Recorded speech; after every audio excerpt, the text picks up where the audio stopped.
Hola, buenos días. Mi nombre es Juliana Jalinek y soy residente de Clínica Médica.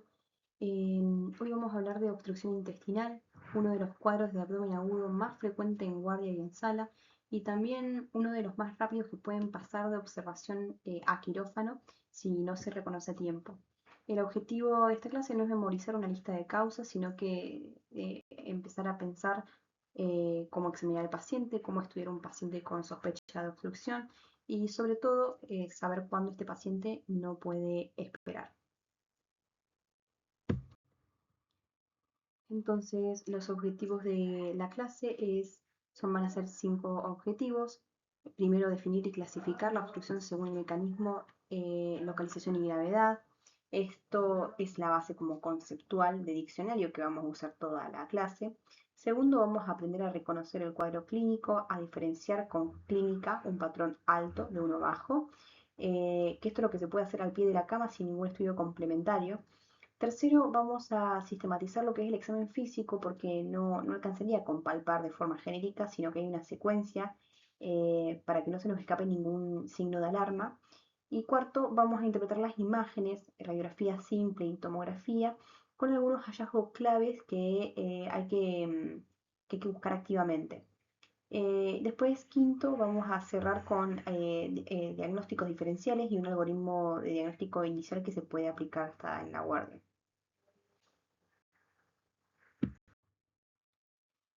Bueno, empezando con la definición que parece obvia, pero tiene una distinción crítica adentro. La obstrucción intestinal es, en términos simples, la interrupción del tránsito normal del contenido intestinal. Por esta interrupción puede tener dos orígenes completamente distintos y de esa distinción va a depender todo el manejo posterior. Por un lado tenemos la obstrucción mecánica, hay un obstáculo físico real, algo que tapona la luz o comprime el intestino desde afuera. Y acá, a su vez, hacemos una subdivisión que es la más importante, que se va a repetir a lo largo de la clase porque va a definir el pronóstico. Hay una obstrucción simple que no tiene compromiso vascular versus una obstrucción con estrangulación donde además del obstáculo hay compromiso de la irrigación intestinal, es decir, hay isquemia. Esta diferencia es la que separa de un paciente que puede esperar unas horas para una reevaluación de un paciente que necesita entrar al quirófano ya. Entonces, también clasificamos la mecánica en completa o parcial, lo que llamamos suboclusión, y las causas típicas son bridas, hernias, neoplasias o el volúlo. Por otro lado, está el ilio o la obstrucción funcional. Acá no hay ningún obstáculo anatómico, si lo que falla en realidad es la motilidad. El ejemplo clásico es el ilio postoperatorio, pero también aparece por causas, por ejemplo, metabólicas o farmacológicas. Dentro de este grupo está la pseudoobstrucción crónica aguda, el síndrome de Ogilvie, que también vamos a charlar más adelante. Un dato práctico que quiero que nos llevemos es que los trastornos electrolíticos, sobre todo la hipopotasemia y la hipomagnesemia, son causa frecuente de ilio funcional y es algo que se corrige con manejo médico exclusivamente. Entonces, la regla general para quedarse que ante una obstrucción funcional el manejo inicial es médico, ante una mecánica hay que evaluar siempre la necesidad de cirugía, aunque no toda va directamente. Bueno, ahora les propongo un esquema mental que quiero que se internalice porque lo vamos a usar como columna como para toda la clase. Toda obstrucción mecánica se podría describir con 3 ejes. Primero, la localización. ¿Es alta, o sea, es de intestino delgado, o es baja, es decir, colónica? Esto va a cambiar completamente la presentación clínica, como vamos a ver en un ratito. El segundo es el grado. ¿Es completa o es parcial? Es decir, una suboclusión. Y esto va a definir la urgencia relativa y también va a orientar el manejo, porque una suboclusión muchas veces se puede manejar de manera expectante. Y el tercer eje, que el más importante, es si desde el punto de vista de pronóstico tiene una complicación. Es decir, es simple o tiene una estrangulación, es decir, compromiso isquémico. ¿Por qué se insiste tanto con esto? Porque estos 3 ejes combinados son los que van a definir la urgencia real del cuadro. Se va a pensar, por ejemplo, en el peor escenario. una obstrucción completa con estrangulación. Eso ya deja de ser un cuadro para una sonda nasogástrica y observar, sino que es una emergencia quirúrgica. Entonces, cada vez que se evalúe un paciente con sospecha de obstrucción, hay que mentalmente ir a este cuadro para ubicar dónde estamos parados en estos tres ejes, porque eso va a organizar toda la conducta. Vamos entonces a las causas, empezando por intestino delgado, porque tiene un orden de frecuencia bastante consistente en la literatura y conviene saberlo como más de memoria. Primero es la causa más frecuente, lejos, son las bridas y las adherencias posquirúrgicas, responsable de aproximadamente el 60-70% de los casos. Y esto es clave porque cualquier paciente con antecedentes de cirugía abdominal que consulta por dolor cólico y distensión hasta que se muestre lo contrario, tiene una patología obstructiva por brida, justamente. Es la causa dominante en países de alta tasa de cirugías abdominales, pacientes con antecedentes previos, que es justamente nuestro contexto. En segundo lugar, tenemos las hernias, tanto inguinales, crurales, incisionales, se llevan el 10 al 15%. Y acá hay un dato clínico que está bueno, que es que en un paciente sin cirugías previas, la hernia justamente pasa a ser la primera causa a descartar. Por eso, examen de todos los orificios hernarios tiene que hacerse siempre. En pacientes más que nada sin antecedentes que sospechamos una patología obstructiva. Y después tenemos un 10% que se lo llevan las neoplasias primarias o carcinomatosis peritoneal. La clave acá está en sospecharlas en un paciente que no tiene antecedentes ni quirúrgicos ni hernarios, y acá la neoplasia va a subir justamente en lista de sospecha. Y bueno, después como causas menos frecuentes, enfermedad de Crohn con sus estenosis inflamatorias o fibróticas, o también los vólvulos, imaginación, cuerpo extraño, que bueno, se va a considerar según el contexto clínico de cada paciente. Edad, antecedentes, cirugía bariátrica, trastornos de motilidad, etc. Muy bien, entonces ahora tenemos el colon, donde el perfil etiológico va a cambiar bastante. De obstrucción de colon, la causa más frecuente, con aproximadamente el 60% de los casos, es la neoplasia. La neoplasia es justamente colorectal. Desde el punto de vista, quiero remarcar que todo paciente adulto mayor que se presenta con una obstrucción baja, la neoplasia colorectal tiene que ser la primera sospecha hasta que se descarte. No, esto no es un dato menor, sino que va a cambiar completamente el algoritmo diagnóstico porque va a necesitar caracterizar la lesión y no solo resolver la obstrucción aguda, ¿no? En segundo lugar, tenemos de un 10 al 15% el vólvulo, tanto sigmoideo o de ciego, típicamente en pacientes añosos, histotonalizados o con megacolon de base. Y esta es una causa que hay que tener presente especialmente en geriátricos con pacientes con antecedentes de constipación crónica. Después tenemos un 10% que se lo va a llevar la enfermedad diverticular complicada, que esta va a generar estenosis y después episodios repetitivos ante episodios repetidos de diverticulitis. El colon queda fibrótico y estenótico por justamente estos episodios de inflamación recurrente. Y también, bueno, tenemos otro diagnóstico diferencial que no es una obstrucción mecánica bardera, que es la pseudoobstrucción colónica aguda o síndrome de Ogilvie, que esta entidad simula clínicamente y radiológicamente una obstrucción mecánica, pero no hay ninguna lesión anatómica que la explique.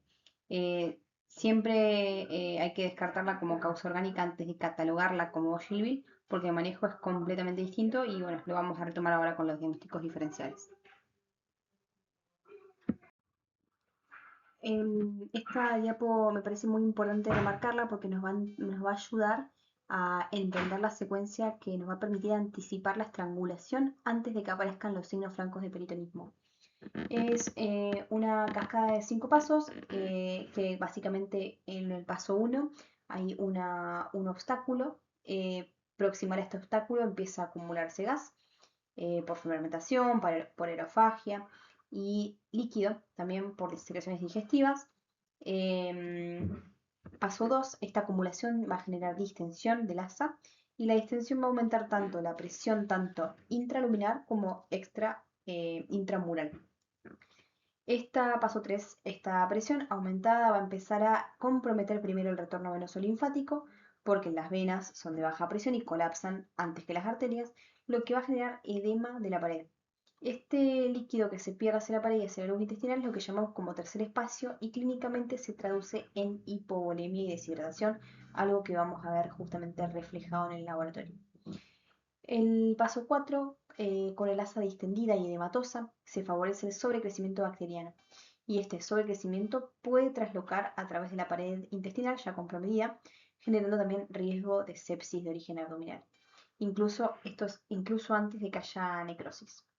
Y el paso 5 es que si es un punto como de no retorno, que si la presión intramural termina superando la presión de perfusión capilar, ahí sí tenemos justamente isquemia arterial, que progresa a necrosis y finalmente a perforación, que es lo que bueno, llamamos esta estrangulación.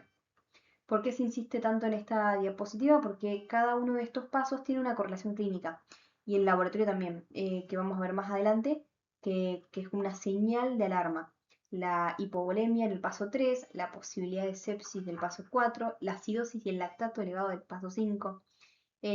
Cuando vemos estos hallazgos, no hay que pensar que está apareciendo algo externo a la patología digestiva, sino pensar que el paciente está avanzando en esta cascada y por eso esto cambia el tiempo que tenemos para actuar en la obstrucción intestinal. Bueno, ahora sí, yendo a la clínica, la obstrucción intestinal se reconoce clásicamente por 4 síntomas cardinales. Em, por sí solo cada uno no es específico, pero bueno, la combinación y el patrón es lo que nos va justamente a orientar. Bueno, el primero es el dolor abdominal, típicamente cólico, periumbilical, y acá, bueno, dejar un signo de alarma temprano, que es que si el dolor se vuelve continuo, dejando de ser cólico, hay que empezar a pensar en estrangulación y eso, bueno, lo vamos a retomar como signo de alarma. El segundo son los vómitos y acá, bueno, tenemos más timing, que es que la obstrucción alta son precoces y biliosos y en la obstrucción baja son tardíos y fecaloideos. Em, Lógico por una cuestión de localización, ¿no? Y bueno, el vómito fecaloideo no es materia fecal real, sino que es contenido intestinal estancado con proliferación bacteriana. Entonces, por eso el olor y el aspecto son característicos, pero no es literalmente fecal. El tercero, bueno, es la distensión abdominal, que es mínima en la obstrucción alta y marcada y progresiva en la baja. Y bueno, tiene sentido porque la obstrucción baja hay mucho más intestino proximal disponible para distenderse. Y el cuarto es en la constipación absoluta, la ausencia de eliminación tanto de gases como de materia fecal. Un matiz importante es que este signo puede faltar al inicio porque el colon distal al obstáculo todavía puede tener contenido que se sigue eliminando en las primeras horas, pero bueno, no descartar obstrucción solo porque el paciente todavía canalizó gases hacia unas horitas. Con estos 4 síntomas ya se tiene la sospecha clínica armada. El siguiente paso es usar el patrón de presentación de cada uno para distinguir si es bajo o alto y qué es exactamente lo que viene en la próxima diapositiva. Entonces, patrón alto versus patrón bajo.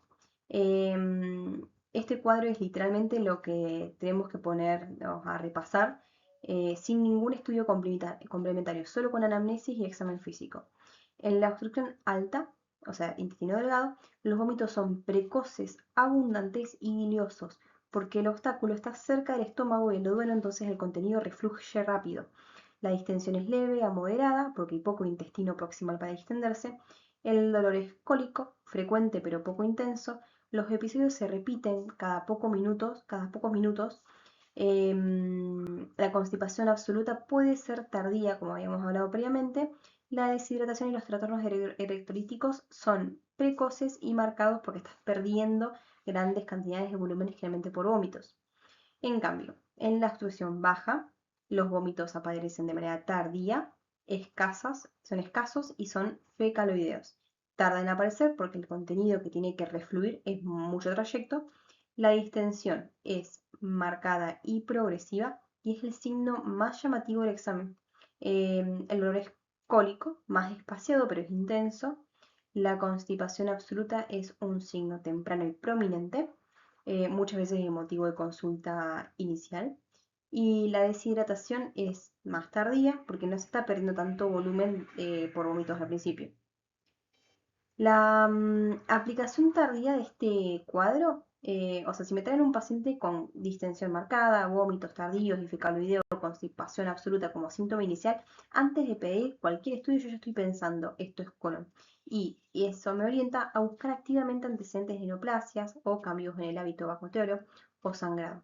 Entonces ya sin exámenes complementarios tenemos una clara sospecha clínica. Y ahora nos vamos a lo que es el examen físico. En obstrucción intestinal no puede ser palpar abdomen y listo, sino que tiene que seguir una secuencia sistemática. Se las voy a dar en el orden clásico, que es inspección, ocultación, palpación y tacto rectal. Bueno, obviamente seguimos el patrón clásico, no se sigue el patrón clásico, porque bueno, acuérdense que en abdomen la ocultación va antes de tocar, para no alterar los fluidos hidroaéreos. Inspección, hay que buscar distensión abdominal, cicatrices de cirugías previas, recordar las bridas como causa más frecuente y sobre todo examen activo en orificios hernarios, inguinal, crural, umbilical. También hay que buscar asimetrías en el contorno abdominal. La auscultación en fase inicial bueno, vamos a escuchar ruidos hidroaéreos aumentados, o sea, de lucha. Pueden hasta tener un tono metálico característico, que ese es el intestino intentando vencer el obstáculo. Pero bueno, ojo, porque si se evoluciona a silencio abdominal no es mejoría, sino que es un signo ominoso que sugiere hilio asociado a la fase tardía de la obstrucción, que intercurren con parálisis intestinal por sobredistensión o hasta polisquemia. Después, en la percusión, no, en la palpación, vamos a buscar dolor localizado y sobre todo defensa o reacción peritoneal, porque eso va a sugerir lo que es una complicación. Hay que pensar justamente en la cascada fisiopatológica que vimos adelante. También hay que buscar masas, hernias no reductibles, que son también una urgencia por el riesgo de estrangulación del contenido herniario. Percusión, bueno, vamos a encontrar timpanismo generalizado, que eso es por la distensión gaseosa de las asas. Y bueno, y para cerrar el tacto abdominal, el tacto rectal, que muchas veces se omite, pero no se debería porque estamos buscando en ampolla heces, pero bueno, fundamentalmente tenemos que descartar fecaloma, masa rectal o sangre. Y esto último va a orientar directamente a neoplasia. El tacto tiene que ser rápido, no es un método invasivo en comparación con lo que aporta y bueno, tiene que ser parte del examen complementario, el examen físico inicial. Esta es la diapo más importante de toda la clase porque nos va a orientar a la toma de decisiones, los signos de alarma y la sospecha de estrangulación y sufrimiento intestinal. Hay que reconocer estos signos porque si los reconocemos a tiempo cambia la conducta. Esto nos hace pasar de tenemos colocación de zona nasogástrica y eventual reevaluación a una cirugía. Entonces vamos a dividirlo en dos grupos que son los clínicos y los paraclínicos. Los signos clínicos de alarma son el dolor continuo, desproporcionado, que cambia de cólico a constante. Esto es, obviamente, correlato clínico directo de la isquemia que vimos en la fisiopatología, cuando el dolor deja de ser intermitente, porque ya no solo el peristaltismo está luchando contra el obstáculo, sino que la pared intestinal está sufriendo.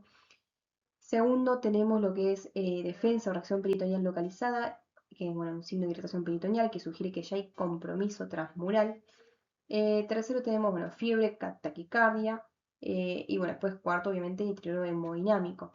Estos últimos dos, o sea, fiebre, taquicardia y deterioro hemodinámico, nos hablan de la respuesta sistémica, sea por sepsis de origen abdominal o por la isquemia intestinal. Y después nos vamos a los paraclínicos, que son leucocitosis marcada con desviación a la izquierda. Recordar que en la cascada de la fisiopato que vimos, esto corresponde al paso de sobrecrecimiento y translocación bacteriana. También tenemos una acidosis metabólica y lactato elevado, que eso va directamente marcado con lo que es isquemia tisular. Y bueno, y pues por imágenes, neumatosis intestinal, gas, ausencia de realce parietal en la tomografía y líquido libre.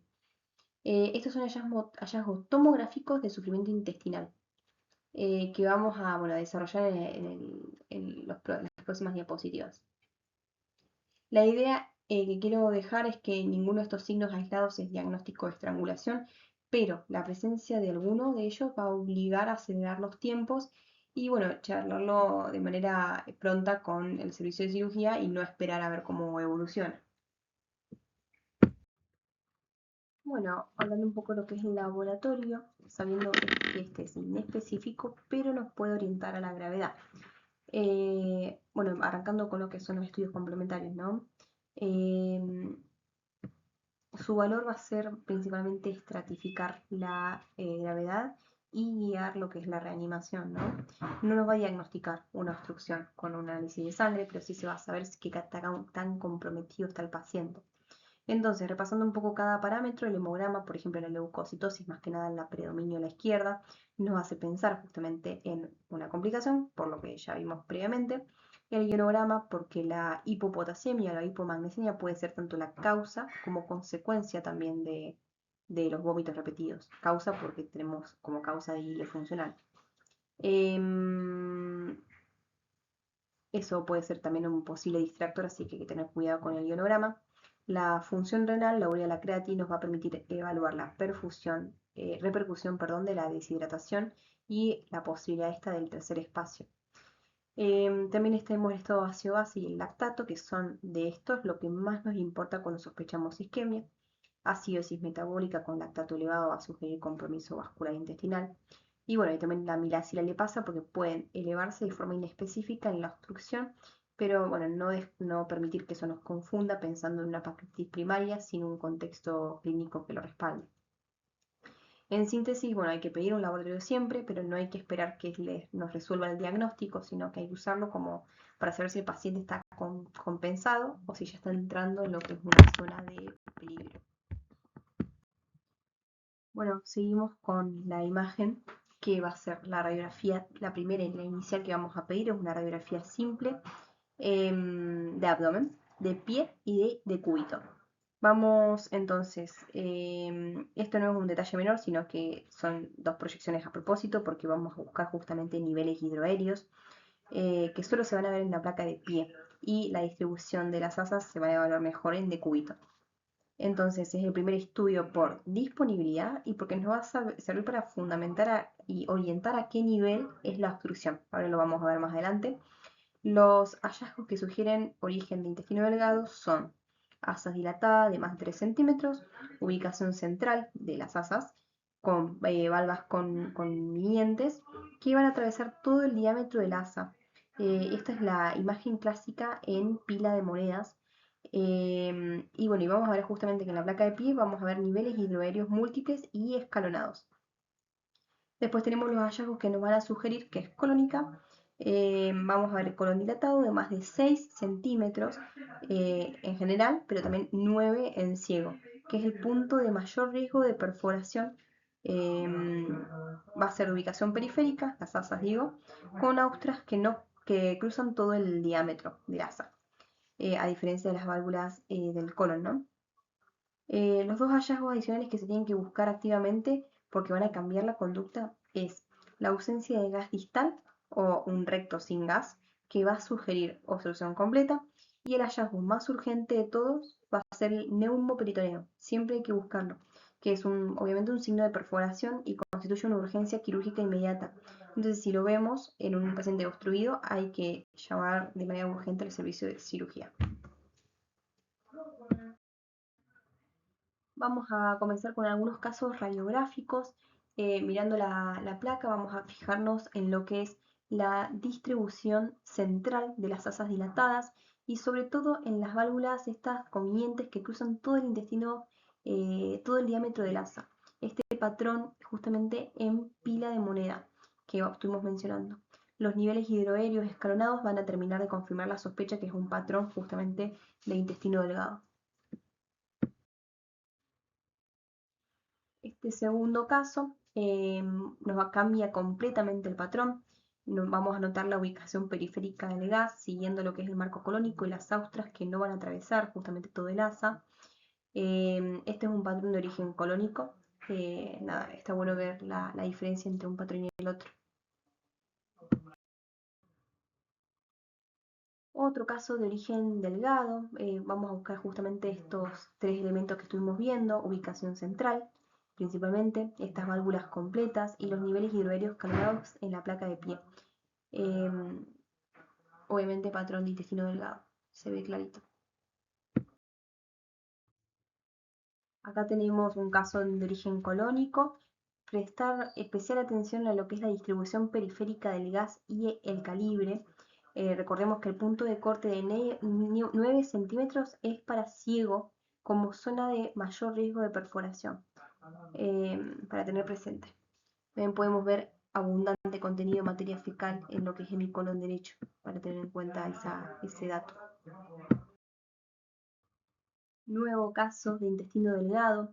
A esta altura ya tenemos que poder identificar lo que es el patrón con asas centrales, con niveles hidroaéreos. Este patrón bastante clásico en lo que es justamente eh, un patrón de obstrucción alta. Y vemos por último el caso de origen colónico. Eh, bueno, como pueden ver, es un bolo bastante generoso. Y bueno, y ahora sí pasemos al siguiente estudio complementario, que es la tomografía. Bueno, ahora vamos a hablar lo que es la tomografía computada. Esta es con contraste endovenoso y es de abdomen y pelvis. Esta es el estudio de elección. Más allá de toda la información que nos puede aportar el laboratorio y toda la información que nos puede aportar la radiografía, que es muchísima, este va a ser el gol estándar. ¿Y esto por qué? Porque va a confirmar el diagnóstico primero, va a localizar la zona de transición y también nos va a orientar la etiología. Y bueno, también, dato no menor, le ponemos contraste para detectar signos de sufrimiento intestinal. Esto es antes justamente de que aparezca la clínica justamente de sufrimiento. Entonces vamos a repasar brevemente hallazgos claves de la tomografía.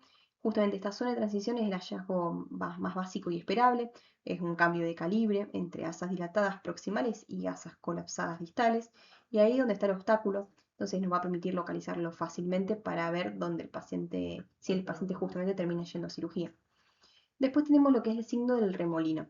Este va a representar la torsión del mesenterio y de sus vasos, que es prácticamente diagnóstico de vólvulo, y además nos va a advertir sobre el riesgo de compromiso vascular por torsión de las mismas. Después tenemos signos de heces en intestino delgado, que es un contenido heterogéneo con burbujas de Aries, ubicado de manera proximal al obstáculo, que es un segmento que normalmente no debería tener contenido fecaloideo. Entonces es un signo indirecto de que la obstrucción lleva un tiempo. Y ahora los hallazgos graves, que son lo que nosotros tenemos que buscar activamente, porque justamente va a definir la urgencia, que son neumatosis, o sea, gas y bueno, de gas portal, que son signos tardíos y graves de isquemia transmural. Si aparecen, ya hubo necrosis de la pared, y también hay que buscar ausencia de realce parietal, líquido libre y engrosamiento parietal, que van a sugerir compromiso vascular de la pared incluso antes de llegar a neumatosis franca. Entonces, el mensaje clínico de esta diapositiva es que cuando leamos una tomografía de un paciente con sospecha de obstrucción, no hay que quedarse solos en si hay o si no hay, sino hay que buscar varias cositas. Activamente hay que buscar signos de sufrimiento, porque son los que nos van generalmente a definir si el paciente va a cirugía en las próximas horas o puede justamente continuar con manejo médico. Bueno, tenemos tres tablas, tres columnas de diagnósticos diferenciales con tres entidades, ¿no? Em, que son tres entidades que pueden parecer clínicamente, pero tienen conductas completamente distintas, así que diferenciarlas es lo que nos va a definir el tratamiento. La obstrucción mecánica, que es justamente un obstáculo anatómico real, con hidroaéreos aumentados, de lucha, el contexto típico de cirugía previa, hernias, tumores, que ya estuvimos hablando, donde la conducta inicial es evaluar si va a cirugía o no, según la gravedad. Pero bueno, no todas van a ir, pero justamente hay que evaluarlas con esta posibilidad en mente. A diferencia de ilio paralítico, que es una falla difusa de la motilidad sin un obstáculo anatómico. Los ruidos hidroaéreos en este caso van a estar disminuidos o ausentes, notando, bueno, el contraste directo con la mecánica, ¿no? Que los vidrios van a estar aumentados. Entonces, el contexto típico es postoperatorio, sepsis, uso de opioides, trastorno hidroelectrolítico. Y entonces la conducta inicial va a ser médica. Hay que corregir la causa de base, no hay nada acá para operar. Y después tenemos la pseudoobstrucción colónica, o el conocido como síndrome de Ogilvie, que es una dilatación colónica sin un obstáculo real, donde los ruidos van a ser variables. El contexto típico es un paciente añoso, internado, con muchas comorbilidades. Pensar siempre en un paciente institucionalizado, inmovilizado. La conducta inicial también es médica, pero puede haber un matiz que si el tratamiento médico falla, hay riesgo de perforación de todas maneras, porque lo que estuvimos hablando, el colon derecho con un ciego mayor a 9-10 centímetros tiene un riesgo real y se puede llegar a indicar lo que es una colonoscopía descompresiva. Entonces, no es para memorizar este cuadro, sino preguntarse eh, en cada columna si hay o no una obstrucción real. Me separa la mecánica de las otras dos, los ruidos hidroeros como principal signo clínico, si están aumentados o disminuidos, y bueno, y ya con esto podemos definir por lo menos la conducta inicial de cada paciente. Bueno, y después una síntesis de todo lo que vimos, convertido en un algoritmo aplicable. Entonces, va a aparecer un paciente con una sospecha clínica, dolor cólico, vómitos, distensión, constipación. Entonces, con solo eso yo ya pienso en obstrucción. Después, segundo paso, hago el examen físico dirigido, buscando hernias, cicatrices, signos peritoneales, hago el tacto rectal. Entonces, el minuto ya nos da información de localización y gravedad. Paso 3. Pido laboratorio y radiografía simple de abdomen en pie y en decúbito. Entonces eso ya nos va a orientar sobre gravedad y sobre nivel, justamente alto versus bajo. Paso 4. Pido tomografía de abdomen y pelvis con contraste endovenoso que va a confirmar, localizar y buscar signos de sufrimiento. Entonces, y acá llegamos a un punto de decisión, sobre todo en este algoritmo, donde nos vamos a preguntar si el paciente presenta estrangulación, si tiene peritonismo o si tiene falla de tratamiento médico. Si la respuesta es que no, la conducta sigue siendo médico inicial, con reposo digestivo, sonda nasogástrica, hidratación y reevaluación estrecha. Y remarco lo de estrecho porque el manejo médico no significa dejarlo evolucionar sin un control, sino que hay que reevaluarlo frecuentemente para eventuales cambios. Si la respuesta es sí, la conducta es quirúrgica de urgencia o interconsulta con cirugía inmediata, sin demoras, sin esperar más estudio. Entonces, este algoritmo en esencia va a ser todo lo que dimos en la clase, organizado en una secuencia de decisión, que bueno, es lo que tenemos que llevarnos más grabado. Bueno, un punto importante, si bien la clase no se basa en lo que es el tratamiento, pero quiero que nos llevemos la idea de la sonda nasogástrica, cuándo y cómo colocarla, ¿no? El cuándo me parece fundamental porque se indica en algunos casos cuando el paciente tiene vómitos persistentes, distensión marcada o una obstrucción alta con alto débito. Entonces la sonda me va a ayudar a descomprimir y que el paciente esté justamente más cómodo. También la uso de rutina antes de llevarlo a la cirugía para bajar eventualmente el riesgo de aspiración. Pero bueno, no todas las colocaciones de sonda son, o sea, no tienen que ser de uso rutinario. Bueno, la técnica ya la conocemos, es medir las distancias, introducir vía narina con el paciente sentado, esperando que degluta para poder avanzar, confirmando posición, aspirando justamente contenido gástrico y ocultando la insuflación con aire en epigastrio. Y después, ante duda, radiografía para confirmar la colocación. Y después, por último, ¿en qué seguía el tratamiento médico? Entonces, decidimos manejo conservador, pero ¿con qué me guío y cómo saber si me estoy quedando corto?